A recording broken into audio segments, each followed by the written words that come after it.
c'est en même temps et en même temps. Lorsque je repose, je continue, je pousse, je remonte et je ressaute. Bim, d'accord? Pour les gradés, vous partez avec la jambe arrière, que vous allez reposer derrière. D'accord? Ça vous fait un petit va-et-vient. Donc, bien vertical, entre l'épaule et le bras. Pas juste en stade, c'est pas ici. Il faut que le bras, d'accord?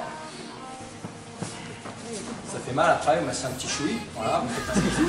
Et ça repart. Le bisou.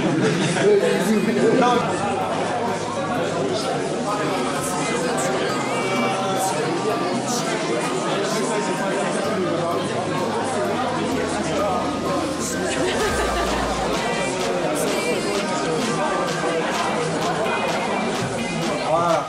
Ils sont un petit peu à portée de frappe plus intéressante. Et là, je peux voir vraiment passer sur le coude, juste derrière le cul.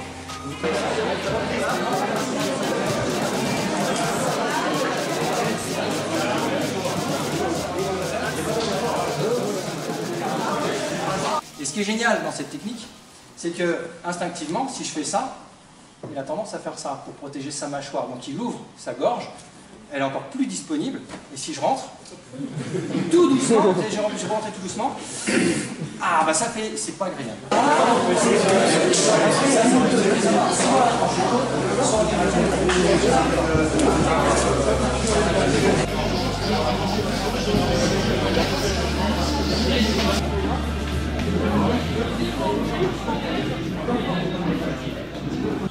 D'accord, je rentre à l'intérieur du crâne et je claque en bas de mâchoire. Résiste, résiste. Ah, oh la vache. En fait, le principe c'est de déconnecter. Mais qui va tout? Je vais être un gorille. Ça va?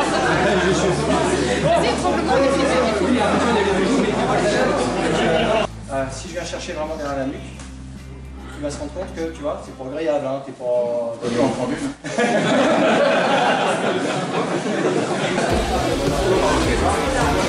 Il fait bien à chaque fois.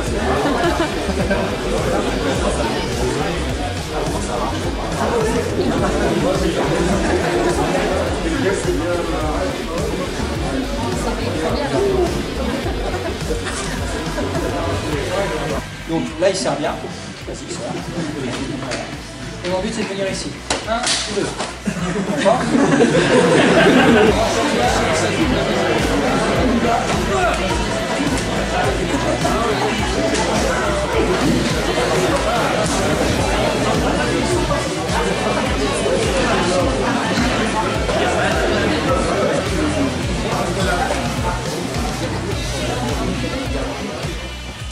Je vais pousser et je vais retenir. Hop. 1, je pousse, je ramène pour casser.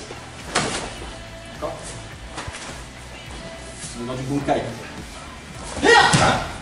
Là, je profite en plus. Je suis à, on a vu NT Utabaya, je suis en Utabaya. Je vais décaler l'énergie de mon adversaire, profiter de son inertie pour justement faire une technique hyper 1. Et je peux même engager un T-chaud si je veux travailler en toute sécurité. Là, un petit T-chaud. Et je ressors. Fais-moi tirer le Fais gaffe parce que j'ai appris qu'il y avait des fois des tendances un peu. Je les envoie. Donc pour les cravistes et pour tout le monde, c'est quelque chose qui est très important. Je travaille debout volontairement pour vous le montrer. Lorsqu'il m'attaque, ici au moment de passer ma clé, c'est pas les bras qui font action. Parce que les bras ils vont être en perte de puissance puisqu'ils sont. Je crée une distance.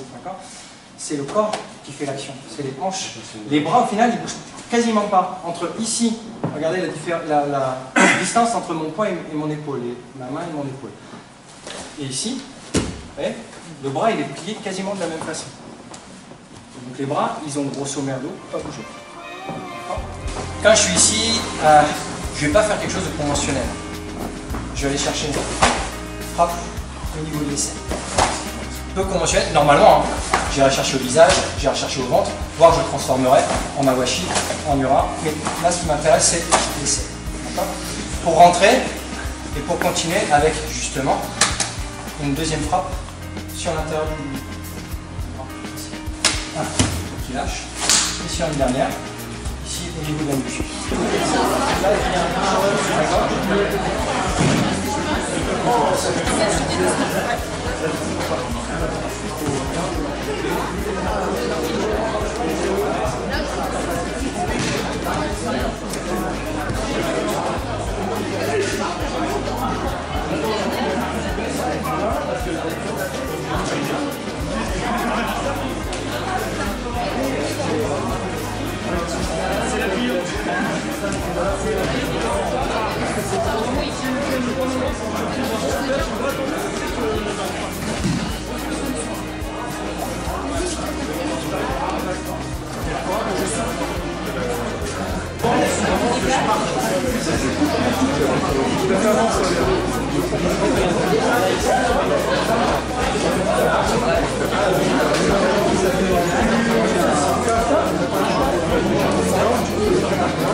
Quand on est débutant, on va apprendre à bloquer, chiquer, à redonner. En temps portant. 1, 2. Des dan barrés. 1, 2. Avec le temps, on apprend à faire les choses en simultané. Le fait de les faire en simultané fait une petite résistance. Voilà. C'est de pouvoir passer autour. Ce que je fais là, ça ressemble énormément à du Wing Chun. Je suis devant l'adversaire. Je viens passer derrière. D'accord. Le fait de pousser, et pouvoir revenir, ça permet de faire des clés, de repasser devant, des clés, de compression, et ainsi de suite. Ça paraît très rond, ça paraît très chinois, pourtant c'est du karaté. Le karaté vient de Chine avant d'arriver au Okinawa. Les inspirations sont chinoises. Et ça, le karaté, on le trouve.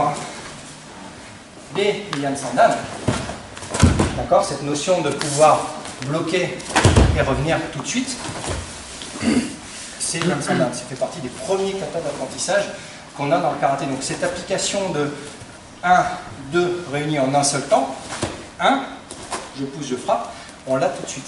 La différence, c'est que l'application est différente ici avec du trave, où on est plus sur des principes de sécurité. Là, on est sur des principes martiaux, où la sécurité va se faire légèrement différente. Même si la position, le travail des hanches, on le retrouve. 1, 2, je casse, je récupère, je fais ma base soit sur mon bras, soit sur mon buste, là, d'accord? Parce que là, ça fait très mal. Si je pousse avec la main en même temps que je lève avec le pied, c'est la nuque qui va l'arrêter. Donc j'évite de faire ça. Entre nous, on va l'arrêter. Faire 1, extension éventuelle. Frappe. 2. Là je suis relativement à l'aise. Je rentre.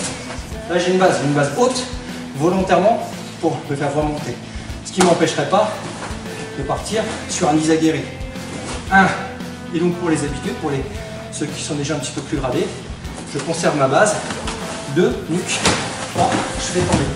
Et après, on verra ce que je fais quand je garde le feu.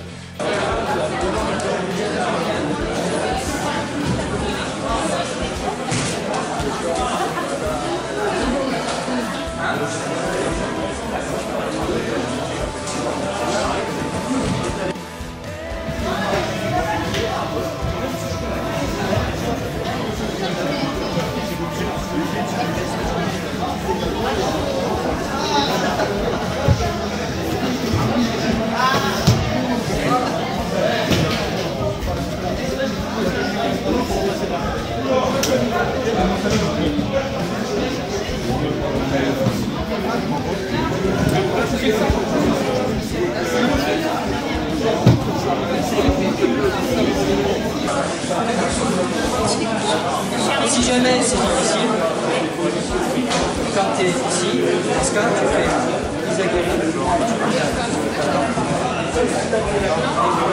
c'est agréable.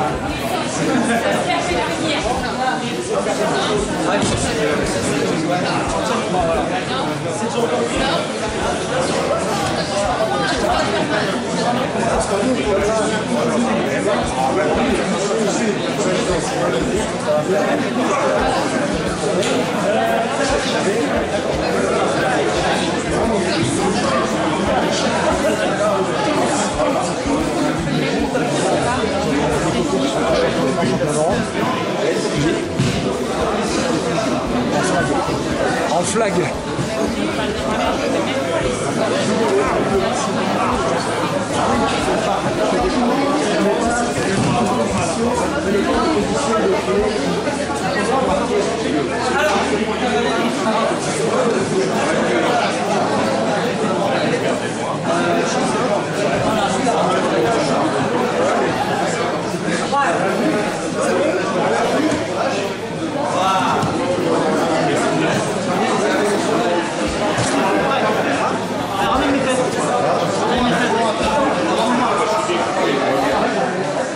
Tiens, on va éventuellement rentrer.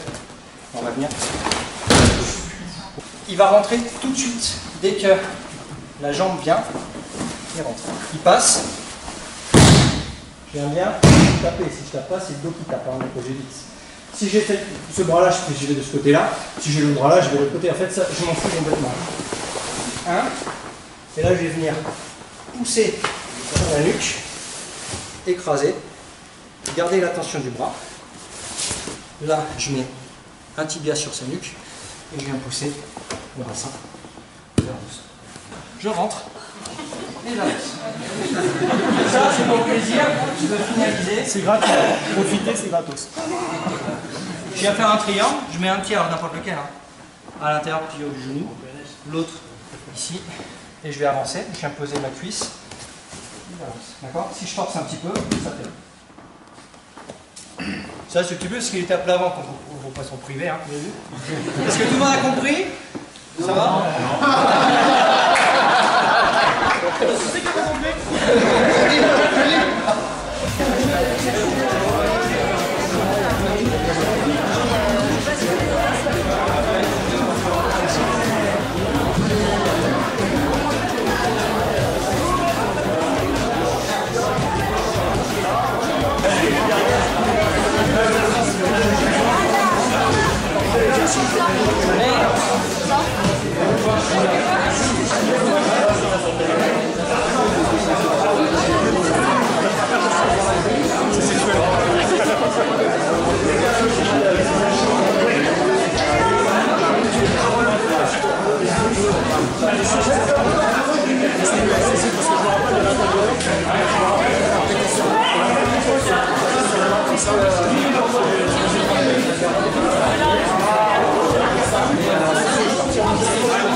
J'ai une main levée, je suis en dépôt.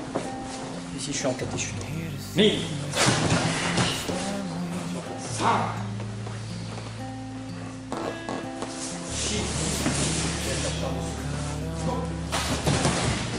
la surface, donc on va ramener la jambe arrière. Parce qu'on va en fait